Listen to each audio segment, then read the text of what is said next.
O casal de velhinhos e o falso trabalhador. A chuva martelava contra as janelas da pequena casa na Rua das Flores, número 247. Era uma daquelas tardes cinzentas de abril que pareciam sugar toda a cor do mundo. Dentro da modesta residência, Dona Conceição, de 78 anos, ajeitava as almofadas do sofá pela terceira vez naquele dia. Seus cabelos brancos, sempre penteados com esmero, refletiam a luz amarelada da lâmpada da sala. Seu Joaquim, de 82 anos, estava na cozinha preparando o chá da tarde. O ritual era sagrado, sempre às 4 da tarde, 2 xícaras da porcelana que ganharam de casamento há 58 anos. As mãos tremiam ligeiramente enquanto segurava a chaleira, mas ele insistia em fazer tudo sozinho. Enquanto eu conseguir, dizia sempre à esposa. O casal havia se mudado para aquela casa há mais de 30 anos. Era um bairro tranquilo, onde todo mundo se conhecia, onde as crianças ainda brincavam na rua e os vizinhos se cumprimentavam por cima das cercas baixas.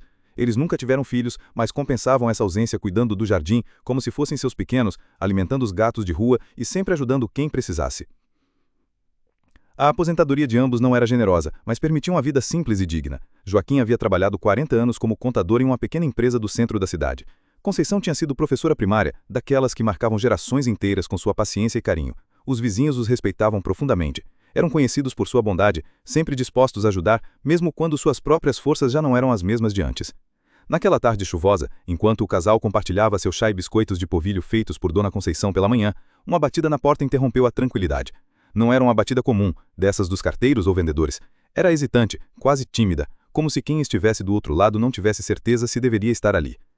Joaquim levantou-se com dificuldade apoiando-se no braço da poltrona. Seus passos ecoavam pelo corredor de tábuas de madeira, que rangiam suavemente. Quando abriu a porta, encontrou um jovem encharcado, talvez com uns 20 e poucos anos. Seus cabelos castanhos escuros estavam grudados na testa e suas roupas simples, uma camiseta desbotada e uma calça jeans com remendos, pingavam no tapete de entrada. "Boa tarde, senhor", disse o rapaz com a voz que tentava soar confiante, mas carregava um tremor quase imperceptível. Eu me chamo Carlos. Eu estava passando pelo bairro procurando trabalho. Qualquer coisa, sabe? Jardinagem, pintura, limpeza, carregar peso. Alguém me disse que o senhor e a senhora são pessoas boas e que talvez pudessem me ajudar." Joaquim observou o jovem por alguns segundos. Havia algo em seus olhos que não conseguia decifrar completamente. Não era exatamente desespero nem malícia aparente. Era como se ele estivesse calculando, medindo cada palavra, cada reação. Mas a chuva estava forte, o rapaz estava molhado e a bondade natural do velho falou mais alto. "Entre, meu filho, você vai ficar doente aí fora", disse Joaquim afastando-se da porta. "Conceição, traga uma toalha para o rapaz." Carlos entrou na casa, seus tênis molhados fazendo pequenas poças no chão. Seus olhos percorreram rapidamente o ambiente, a sala modesta mas bem cuidada, os móveis antigos mas conservados, as fotografias antigas nas paredes, o pequeno aparador com alguns objetos de valor sentimental. Tudo indicava uma vida simples, mas organizada. Mais importante, tudo indicava pessoas com recursos limitados, mas que provavelmente tinham as suas economias guardadas. Dona Conceição apareceu com uma toalha felpuda e um sorriso maternal. "Você está gelado, meu querido. Sente aqui no sofá, vou esquentar um leite com café para você." Ela tinha aquela capacidade natural de fazer qualquer estranho se sentir bem-vindo. Era um dom que desenvolvera ao longo de décadas educando crianças. Enquanto Carlos se secava, Joaquim sentou-se ao seu lado. "De onde você é, rapaz? E há quanto tempo está procurando trabalho?" Carlos havia preparado essa história durante as 3 quadras que caminhou debaixo da chuva, desde que avistou a casa e decidiu que ela seria perfeita para seus planos. "Sou do interior, seu Joaquim. Vim para a capital há alguns meses tentando uma vida melhor. Morava com os parentes, mas as coisas não deram certo. Agora estou me virando como posso. Durmo onde consigo, trabalho no que aparecer." A história não era completamente falsa. Carlos realmente tinha vindo do interior, mas não há alguns meses, há quase 2 anos, e não estava procurando trabalho honesto há muito tempo. Ele havia descoberto que era mais fácil se aproveitar da bondade dos outros do que trabalhar duro por pouco dinheiro. Já havia aplicado pequenos golpes, furtos, estelionatos menores, mas nunca nada como o que estava planejando naquele momento. "E a sua família, filho? Eles não podem te ajudar?" perguntou Dona Conceição, trazendo uma caneca fumegante para o rapaz. "Meus pais morreram quando eu era jovem, Dona Conceição. Não tenho irmãos. É só eu mesmo no mundo." Essa parte era verdade. Carlos havia crescido em um orfanato depois que seus pais morreram em um acidente de carro. A vida difícil na instituição, a falta de afeto, a constante sensação de abandono haviam moldado a personalidade de uma forma que ele mesmo talvez não compreendesse completamente. O casal trocou olhares. Era aquela comunicação silenciosa que só casais com décadas de convivência desenvolvem. Eles estavam pensando a mesma coisa. Aquele rapaz precisava de ajuda, e eles tinham condições de oferecê-la, pelo menos temporariamente. "Olha, Carlos", disse Joaquim após alguns minutos de conversa sobre trabalhos e dificuldades. "Nossa casa não é grande, mas temos um quartinho nos fundos que usamos como despeso. Se você quiser, pode limpar lá e ficar uns dias enquanto procura emprego. Em troca, você nos ajuda com algumas coisas que já não conseguimos fazer, como subir na escada para limpar as calhas, carregar as compras pesadas." Carlos sentiu uma onda de satisfação, mas manteve a expressão de gratidão humilde. Sério, seu Joaquim, vocês fariam isso por mim? Eu não sei como agradecer. Prometo que não vou dar trabalho nenhum. E aceito qualquer tipo de serviço. Claro, meu filho, Jesus disse que devemos acolher o necessitado, e você parece ser um rapaz de boa índole. Se ela soubesse o que realmente passava na mente de Carlos naquele momento, talvez não fosse tão receptiva. Ele já estava calculando mentalmente. Uma casa de idosos, provavelmente com economias escondidas, sem filhos por perto, num bairro tranquilo onde ninguém se meteria em confusão. Era perfeito. Durante o resto da tarde, Carlos ajudou a organizar o pequeno quarto nos fundos da casa. Era simples, uma cama de solteiro, um guarda-roupa pequeno, uma mesa que servia de escrivania e uma cadeira de madeira. A janela dava para o quintal, onde Dona Conceição cultivava seus temperos e algumas flores. Enquanto limpavam juntos, Carlos foi coletando informações preciosas. Descobriu que o casal ia ao banco toda segunda-feira de manhã para receber as aposentadorias, que eles tinham uma pequena poupança para emergências, como disse Dona Conceição sem desconfiança.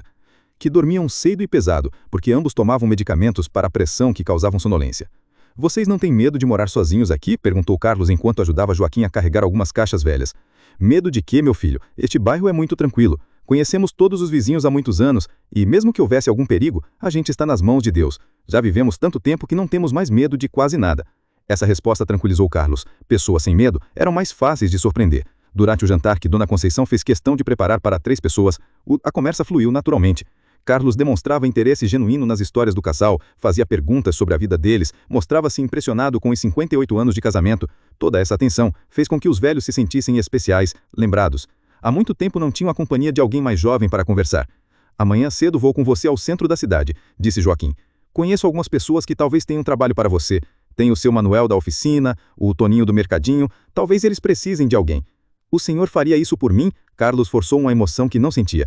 Não sei como vou retribuir tanta bondade. Não precisa retribuir nada, meu filho. O que a gente faz de bom volta para a gente de alguma forma. Como ela estava enganada. Naquela noite, por volta das 9 horas, o casal se preparou para dormir. Era um ritual que seguiam religiosamente há décadas. Joaquim trancava todas as portas e janelas, verificava o gás do fogão, desligava a televisão.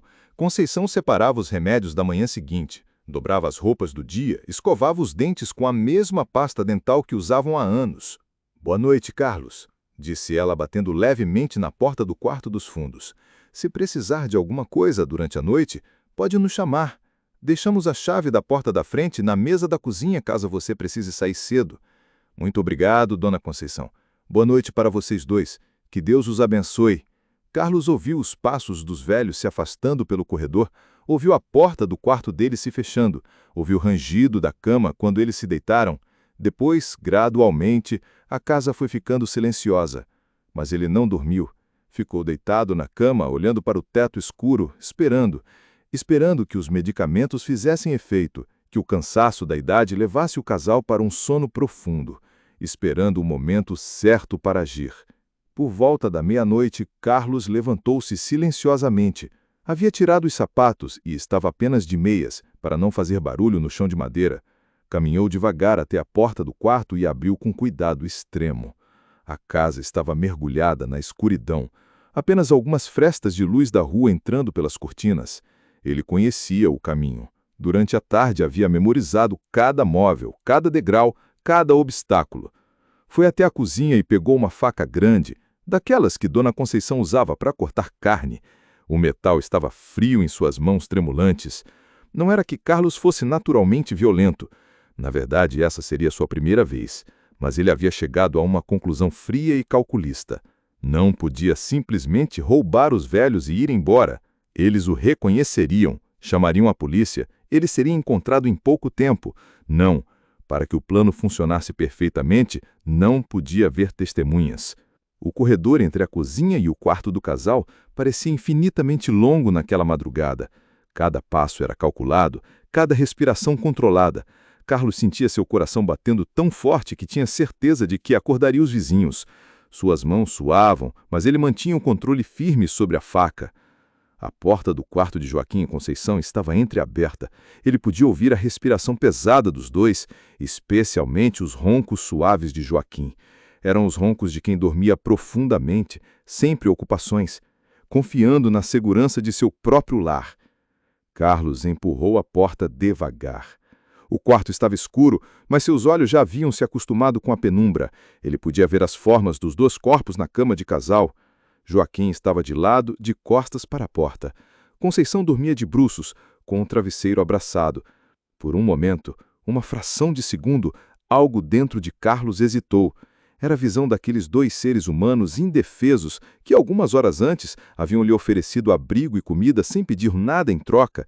Era a lembrança do chá quente que Dona Conceição havia preparado, da preocupação genuína em seus olhos, da disposição de Joaquim em encontrar trabalho para ele. Mas a hesitação passou rapidamente. Carlos havia tomado sua decisão muito antes de entrar naquela casa. Na verdade, havia tomado essa decisão há meses, quando percebeu que não conseguia se adequar à sociedade normal, quando decidiu que seria mais fácil tirar dos outros do que construir uma vida própria. Ele se aproximou primeiro de Joaquim. O velho estava respirando calmamente, completamente alheio ao perigo que pairava sobre ele. Carlos levantou a faca, calculou o ângulo e, num movimento rápido e preciso, cortou a garganta do homem idoso. Joaquim acordou por alguns segundos. Seus olhos se arregalaram de terror e confusão. Ele tentou gritar, tentou se defender, mas já era tarde. O sangue escorria rapidamente, manchando o travesseiro e os lençóis de flores que Conceição havia bordado há tantos anos. Joaquim tentou estender uma mão em direção à esposa, talvez para protegê-la, talvez para avisá-la, mas suas forças se esvaíram antes que conseguisse tocá-la. O movimento na cama acordou Dona Conceição. Ela abriu os olhos e, ainda sonolenta, começou a se virar para o lado do marido. "Joaquim, você está bem, amor?" Foram suas últimas palavras. Carlos não deu tempo dela entender o que estava acontecendo. A faca desceu rápida e certeira e Conceição morreu sem sequer ver o rosto de seu assassino, sem compreender por que aquele rapaz que ela havia acolhido com tanto carinho havia se transformado em seu algoz. O quarto ficou em silêncio novamente, exceto pelo som da respiração acelerada de Carlos. Ele ficou parado por alguns minutos, processando o que acabava de fazer. Havia sangue em suas mãos, em suas roupas, no chão. O cheiro metálico pairava no ar. Mas Carlos não sentiu remorso, sentia apenas uma satisfação estranha, como se tivesse cumprido uma tarefa necessária. Agora poderia procurar pelo dinheiro sem pressa, sem o risco de ser descoberto. Ele começou a busca pelo quarto. Sabia que idosos costumavam esconder dinheiro em casa, desconfiados de bancos e assaltantes. Vasculhou gavetas, olhou dentro de livros, examinou o guarda-roupa, encontrou algumas notas dobradas dentro de uma Bíblia. Provavelmente, o dinheiro que os casal reservava para emergências médicas ou reforma da casa. Mas Carlos queria mais. Ele havia notado que ambos usavam relógios, que Conceição tinha algumas joias simples, que havia alguns objetos de valor espalhados pela casa. Mais importante, ele sabia que eles tinham contas no banco. Foi então que teve sua ideia mais macabra. Carlos havia lido sobre casos em que criminosos cortavam dedos de vítimas para usar suas digitais em caixas automáticos. Era uma prática horrível, mas que poderia render muito dinheiro se ele conseguisse descobrir as senhas dos cartões. Voltou para a cozinha e pegou um cutelo mais pesado. Tentou não pensar muito no que estava fazendo enquanto cortava o dedo indicador direito de cada uma das vítimas. Era apenas uma ferramenta para o seu enriquecimento, dizia a si mesmo. Apenas um meio para um fim. Depois, Carlos começou uma busca sistemática pela casa. Procurava pelas senhas dos cartões, que idosos frequentemente anotavam e guardavam em locais previsíveis. Encontrou uma agenda pequena na mesa de cabeceira de Conceição, com várias anotações. Entre elas, algumas sequências numéricas que pareciam promissoras. Durante toda a madrugada, Carlos vasculhou cada cômodo da casa. Encontrou mais algumas economias escondidas, algumas joias de família, documentos importantes. Mas o grande tesouro seria os cartões bancários combinados com as digitais que havia coletado. Quando o sol começou a nascer, Carlos já havia separado tudo que pretendia levar. Tomou um banho para se limpar do sangue, vestiu roupas limpas que encontrou no guarda-roupa de Joaquim e preparou-se para sair da casa na Rua das Flores pela última vez. Antes de partir, ele organizou a cena do crime para confundir a investigação. Bagunçou alguns móveis para simular um roubo. Com invasão, quebrou uma janela dos fundos para sugerir como o criminoso havia entrado. Ele queria que as polícias pensassem que havia sido um assalto que deu errado, não um crime premeditado. Por volta das 6 da manhã, Carlos saiu da casa na Rua das Flores pela última vez. Levava uma mochila com seus pertences e uma sacola com os objetos roubados. Nos bolsos, carregava os cartões bancários do casal e os dedos cortados envolvidos em um pano. Sua primeira parada seria um caixa eletrônico em um bairro distante, onde não seria reconhecido. Ele havia estudado os horários de menor movimento, escolhido máquinas sem câmeras de segurança muito visíveis. Tudo fora planejado meticulosamente. No primeiro caixa, Carlos tentou o cartão de Joaquim, digitou uma das senhas que encontrou na agenda de Conceição. Erro. Tentou outra sequência numérica. Erro novamente. Na terceira tentativa, quando começava a ficar nervoso, ouviu o som que indicava sucesso na operação. O saldo disponível era mais generoso do que esperava. Joaquim tinha na conta corrente o equivalente a quase 6 meses de aposentadoria, provavelmente economizado para alguma emergência médica ou reforma da casa. Carlos sacou o limite diário permitido. Com o cartão de Conceição, a sorte se repetiu. A senha anotada na agenda funcionou de primeira, e o saldo era ainda mais interessante. Ela tinha uma poupança antiga, crescendo devagar há décadas, que totalizava uma quantia significativa para seus padrões. Durante os dias seguintes, Carlos seguia uma rotina cuidadosa. Visitava diferentes caixas eletrônicos, sempre em horários de movimento, sempre usando algum disfarce simples, um boné, óculos escuros, roupas diferentes. Sacava o máximo permitido por dia, sendo cuidadoso para não chamar a atenção dos sistemas de segurança dos bancos. Enquanto isso, na Rua das Flores, a ausência do casal começou a ser notada. O primeiro a perceber foi seu Manuel, o dono da oficina, que esperava Joaquim na segunda-feira de manhã para a conversa prometida sobre emprego para o jovem Carlos. Quando o velho não apareceu, Manuel achou estranho, mas não deu maior importância. Foi Dona Rosa, a vizinha do lado, quem realmente se preocupou. Ela estava acostumada a ver Conceição regando as plantas todas as manhãs, pendurar roupas no varal, varrer a calçada. Quando não viu movimentação na casa por 2 dias consecutivos, decidiu bater na porta. Ninguém atendeu. Dona Rosa contornou a casa e notou a janela quebrada nos fundos. Imediatamente chamou a polícia. Quando os policiais entraram na casa, encontraram a cena que Carlos havia armado. Móveis revirados, gavetas abertas, sinais de luta. E no quarto, os corpos de Joaquim e Conceição, já em estado de decomposição. A análise preliminar indicou roubo seguido de homicídio. O que a polícia não percebeu imediatamente foram os dedos cortados. Era um detalhe macabro que só seria descoberto durante a autópsia, quando o legista notou as amputações precisas nos dedos indicadores das vítimas.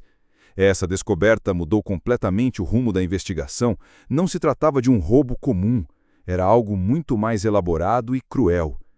Enquanto isso, Carlos continuava sua rotina de saques. Já havia coletado uma quantia considerável, suficiente para viver confortavelmente por muitos meses.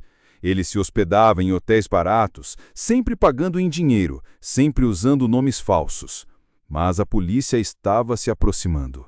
O investigador responsável pelo caso, um detetive experiente chamado Silva, havia notado um padrão nos saques dos cartões das vítimas. Todas as operações eram feitas em caixas eletrônicos de uma região específica da cidade, sempre em horários parecidos. Silva ordenou que as imagens de segurança de todos os caixas da região fossem analisadas. Era um trabalho minucioso, mas necessário. Em algumas gravações, era possível ver uma figura masculina jovem, sempre disfarçada, mas com características físicas consistentes. A investigação também revelou outro detalhe importante. Dona Rosa, a vizinha do lado, lembrava-se vagamente de ter visto um rapaz jovem na casa do casal no dia anterior aos crimes. Ela não havia prestado muita atenção na hora, mas agora a informação ganhava relevância crucial. Era um moço alto, magro, com cabelos escuros, disse ela ao investigador. Parecia que estava ajudando com alguma coisa no quintal. Pensei que fosse um parente distante ou alguém que eles contrataram para algum serviço. Com essa descrição e as imagens dos caixas eletrônicos, a polícia começou a montar um retrato falado. Também iniciaram uma busca pelos hotéis da região, procurando por hóspedes que se encaixassem no perfil do suspeito. Carlos, por sua vez, começava a sentir que o cerco estava se fechando. Nos noticiários, a polícia falava sobre avanços na investigação dos crimes da Rua das Flores. Ele sabia que era questão de tempo até ser descoberto. Decidiu então acelerar seus planos. Fez saques mais ousados, visitou mais caixas eletrônicos em um mesmo dia, quebrou algumas de suas próprias regras de segurança. A ganância estava falando mais alto que a prudência. Foi exatamente essa pressa que o perdeu. Em uma quinta-feira de manhã, Carlos visitou 3 caixas diferentes em um intervalo de 2 horas. O sistema de segurança dos bancos flagrou o padrão e automaticamente alertou a polícia. Quando Carlos chegou ao 4º caixa eletrônico do dia, 2 policiais à paisana já o esperavam. Eles o abordaram no momento exato em que ele colocava o dedo amputado de Joaquim no leitor biométrico da máquina. "Polícia, mãos para cima!" Carlos tentou correr, mas foi rapidamente dominado. Em sua mochila, os policiais encontraram os cartões das vítimas, os dedos cortados e uma quantia significativa em dinheiro. Era evidência mais que suficiente para ligá-lo aos crimes. Durante o interrogatório, Carlos inicialmente tentou negar tudo. Alegou que havia encontrado os cartões, que não sabia de onde vinham os dedos, que era tudo um mal-entendido.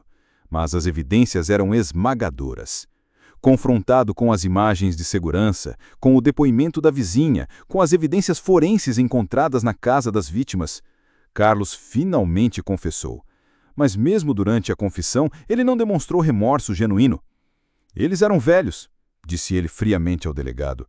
"Iam morrer em alguns anos mesmo. Eu só acelerei o processo. E pelo menos assim eu consegui o dinheiro que eles não estavam usando para nada." Essa declaração chocou até mesmo os policiais experientes, que já haviam visto muita coisa em suas carreiras. A frieza com que Carlos descrevia seus crimes era perturbadora. Durante as investigações mais profundas, a polícia descobriu que Carlos havia aplicado pequenos golpes em outras cidades antes de chegar à capital. Sempre com o mesmo modus operandi. Se aproximava de pessoas idosas e vulneráveis, ganhava sua confiança e depois se aproveitava da situação. A diferença no caso de Joaquim e Conceição foi a escalada ao homicídio. Segundo psicólogos que avaliaram Carlos durante o processo, ele havia desenvolvido uma personalidade antissocial severa, provavelmente agravada pelas experiências traumáticas da infância no orfanato. O julgamento de Carlos durou meses e teve ampla cobertura da mídia. O caso chocou a opinião pública, especialmente pela crueldade gratuita contra um casal de idosos indefesos que havia demonstrado apenas bondade ao criminoso. Os vizinhos da Rua das Flores prestaram depoimentos emocionantes sobre Joaquim e Conceição. Falaram sobre a generosidade do casal, sobre como eles ajudavam toda a comunidade, sobre como eram respeitados e queridos por todos. "Eles eram anjos", disse Dona Rosa durante seu depoimento. "Nunca vi 2 pessoas tão boas quanto eles. E pensar que abriram a porta de casa para esse monstro." A defesa de Carlos tentou alegar insanidade mental, argumentando que as experiências traumáticas da infância haviam afetado seu desenvolvimento psicológico. Também tentaram usar a juventude do réu como atenuante.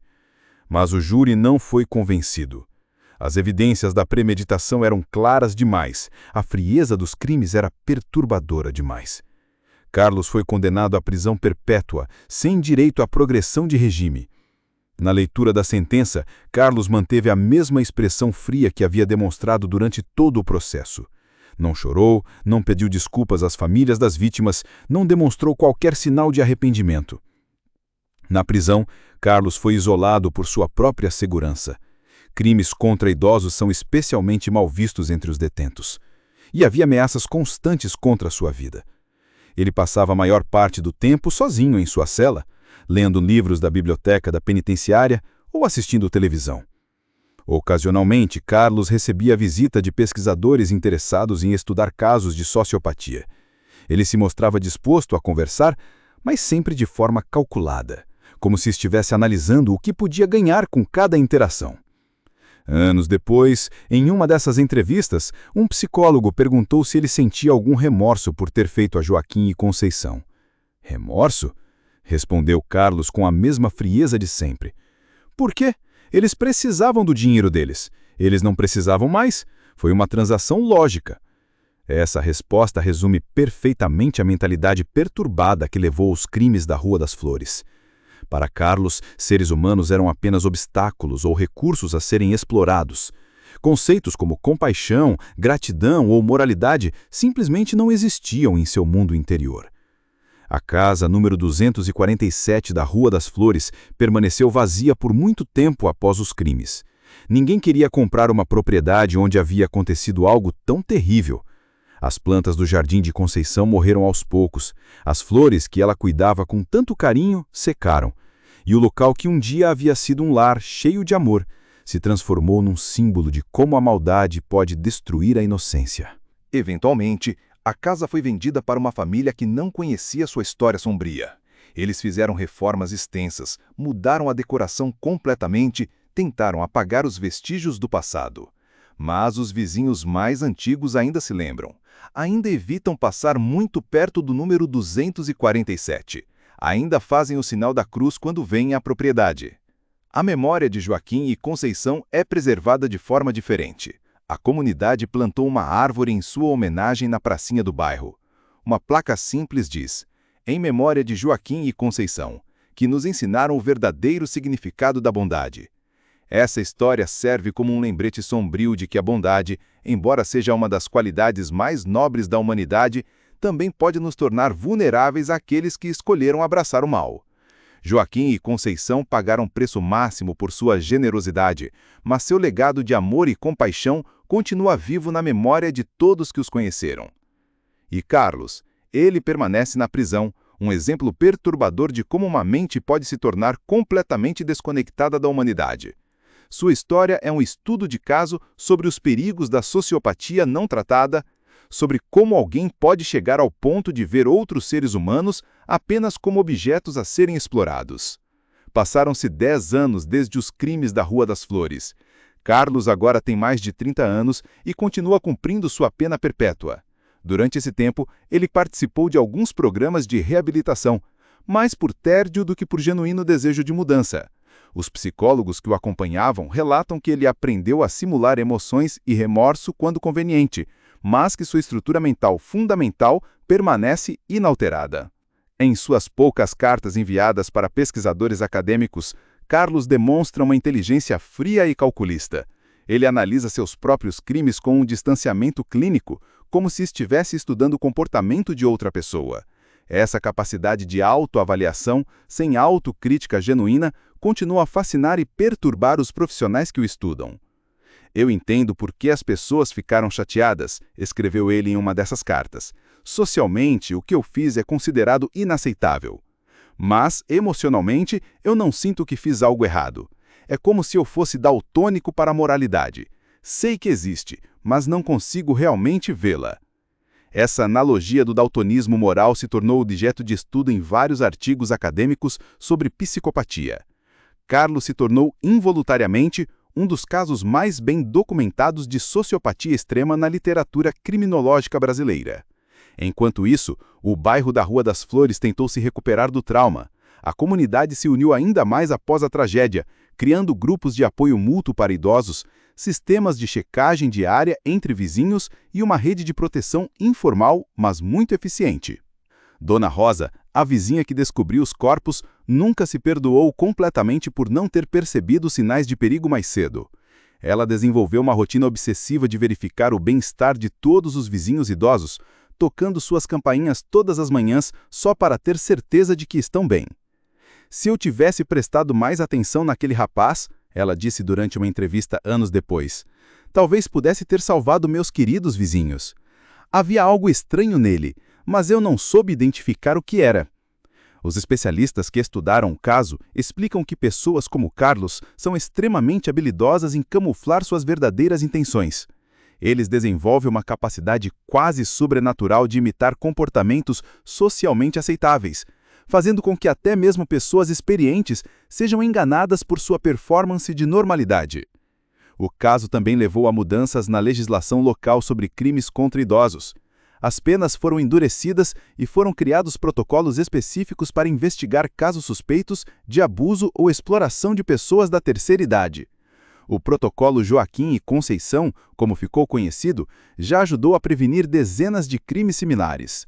A história se espalhou além das fronteiras da cidade, servindo de alerta para comunidades em todo o país. Programas de televisão fizeram documentários sobre o caso, sempre tomando o cuidado de focar nas vítimas e nas lições aprendidas, em vez de glorificar o criminoso. Um desses documentários incluiu depoimentos emocionantes de ex-alunos de Dona Conceição, que se lembravam dela como uma professora extraordinária que marcou suas vidas de forma positiva. Muitos disseram que os valores que ela ensinou, bondade, generosidade, compaixão pelos necessitados, continuaram a guiar suas ações décadas depois. Ela sempre dizia que devíamos ajudar quem precisasse, mesmo quando não tivéssemos muito para dar. Lembrou uma ex-aluna durante o documentário. Ironicamente, foi exatamente essa bondade que a levou à morte. Mas prefiro honrar sua memória continuando a ser generosa, mesmo sabendo dos riscos. Essa filosofia se espalhou pela comunidade.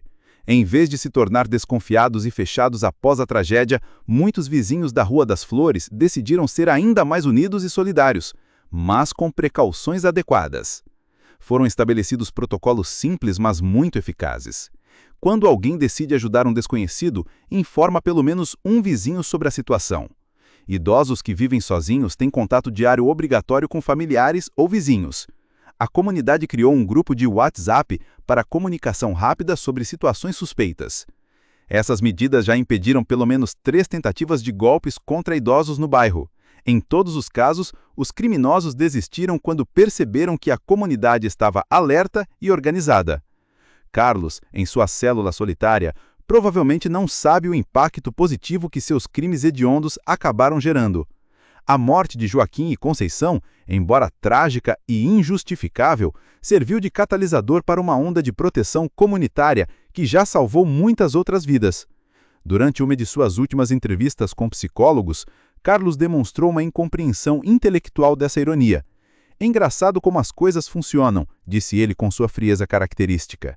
"Eu queria apenas o dinheiro deles, mas acabei criando toda uma revolução social no bairro. Se eu soubesse que isso ia acontecer, talvez tivesse escolhido outras vítimas."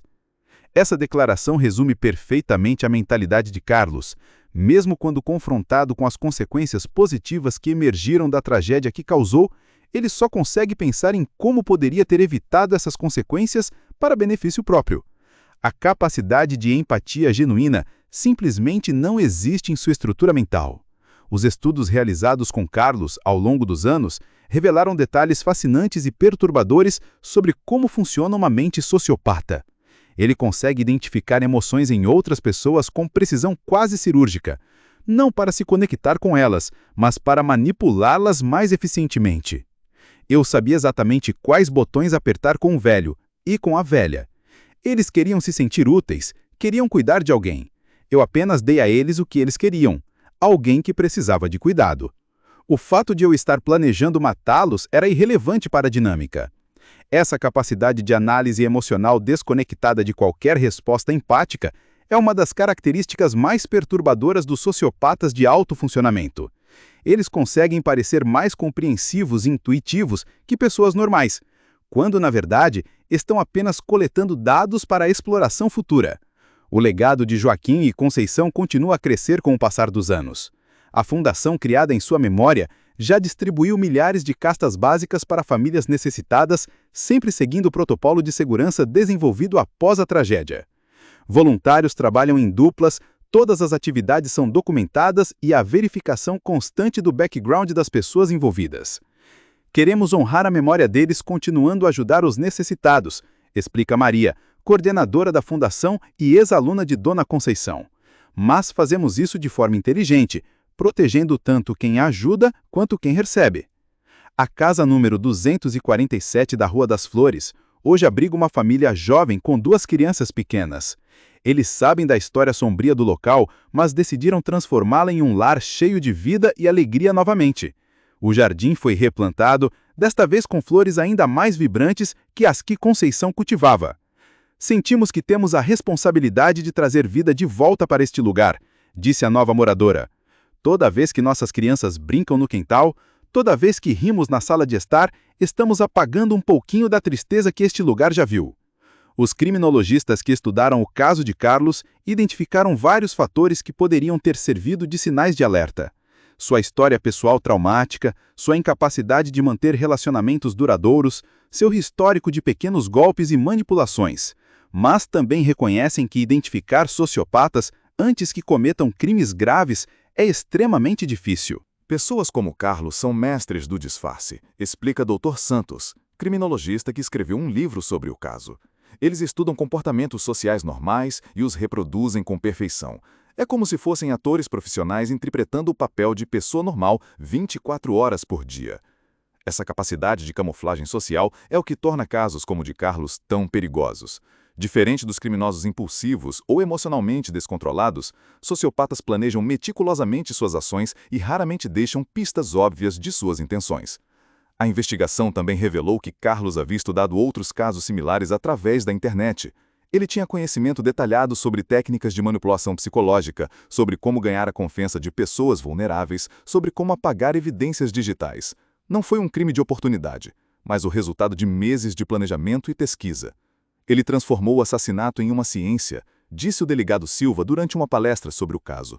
Cada passo foi calculado para maximizar o ganho e minimizar o risco de captura.